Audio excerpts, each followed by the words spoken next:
welcome back to our channel. So this time we'll be discussing about how to determine the quadratic equation given the roots, as well as we're going to find the sum and product of the roots. So before we proceed, katong wala pa ka subscribe, just click the subscription button. Then if you like the content of this channel, please click the like button. And if you want to be updated of our channel, the new videos of our channel, just click the notification button. Okay, shall we start? So we're going to determine the quadratic equation given the roots. Shall we say, for instance, the roots are, if we will see roots, value of x. So in a quadratic equation, it could be two values, one value, or no value of x, or no real value of x. But this time, there are two real values of x. X is equal to 5, or x is equal to 12. So we're going to determine the quadratic equation given the roots. So we're going to find the quadratic equation in the form of ax squared plus bx plus c equals 0. Using the four methods, we found out the values of x. But this time, we're going to, kung sa Bisay pa, ato siyang ibalik into quadratic equation in the form ax squared plus bx plus c equals 0. So, unsa may buhaton na to ani? So, we'll just put it back down. Yes. So, going back kay naay nagpass og module. Okay, so ato na siyang ibalik. Kung pagpangita sa x going patuo, so this time, since ato mapangitaon ang quadratic equation in the form of x squared plus bx plus c equals 0, ato siyang ibalik. So, we know the rule, kung mutabok sa equal sign, the sign of the number nga gibalihin will be changed. So, may mo na siyang x minus 5 equals. So, may mabilin sa right side. So, 0. Or, sa right side put, x minus 12 equals 0. So, what's next? So, ato na siyang isa. So, may tabo, isogit parenthesis, x minus 5,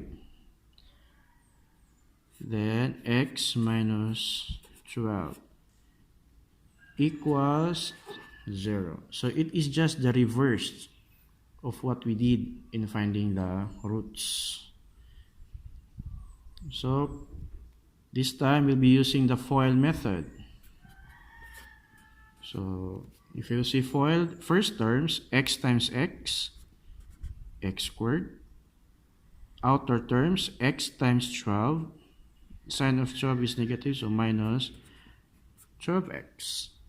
Then 5 times x, sign of 5 is negative, so minus 5x. 5 times 12, 60. Negative times negative, positive, equals 0.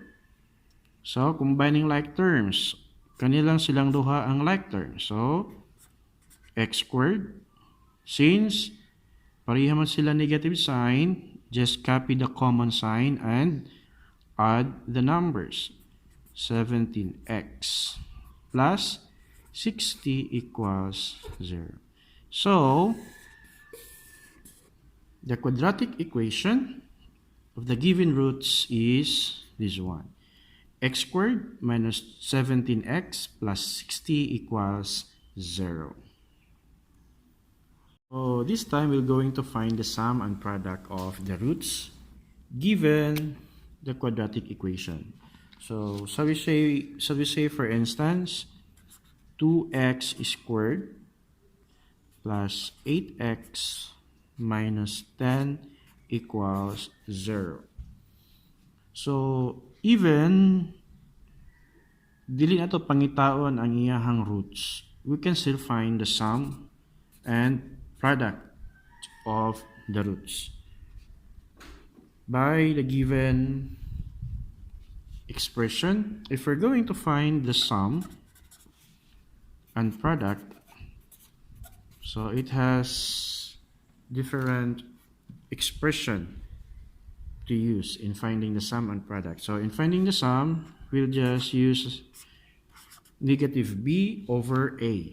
And in finding the product, we're going to use c over a. So we say, for instance, of this quadratic equation. So what is the value of a, b, and c? So remember, the standard form of quadratic equation is ax squared plus bx plus c equals 0. So what is the value of a? A is 2. A is 2. What is the value of b? B is 8. So it is constant nga na ay negative 8. Then value of c plus c, and then mo siyang minus 10, so it means value of c is minus 10 or negative 10. So negative of positive 8 is negative 8 divided by 2, negative 4. And negative 10 over 2 is negative 5. So it means the sum of the roots of this quadratic equation is negative 4, and the product of the roots of this quadratic equation is. So of course, we'll not be contented, not unless we'll be using or we'll be finding the roots, and we're going to add and we're going to multiply to find the sum and product. So as to check, we're going to find the roots. So in your own, what method you prefer to use? So if factoring is applicable, so we can use factoring. Sige, ito i-factor.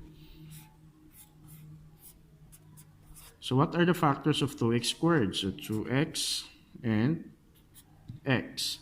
What are the factors of negative 10? So we'll try until find the correct factors. So negative 5, positive 2. If we're going to add the product of the inner and the outer, muhatag ba na siya sa middle term? Dili. So baylo ang sign plus minus. Dili po. So baylo na to ang number. 2, 5. Dili po. Baylo na po na to ang sign. Okay, so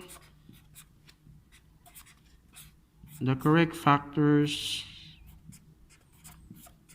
are 2x minus 2 and x plus 5. So equating each factor by 0,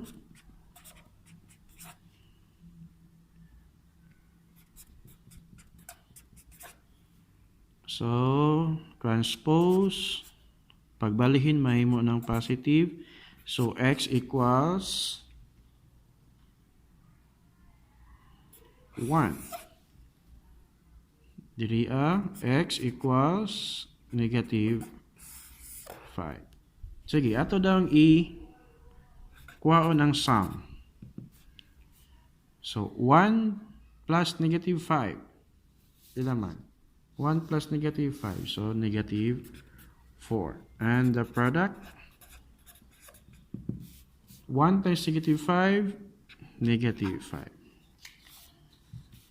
Okay, so that's it. Thank you for giving time in listening. Hope it helps in your studies. That's all. See you again.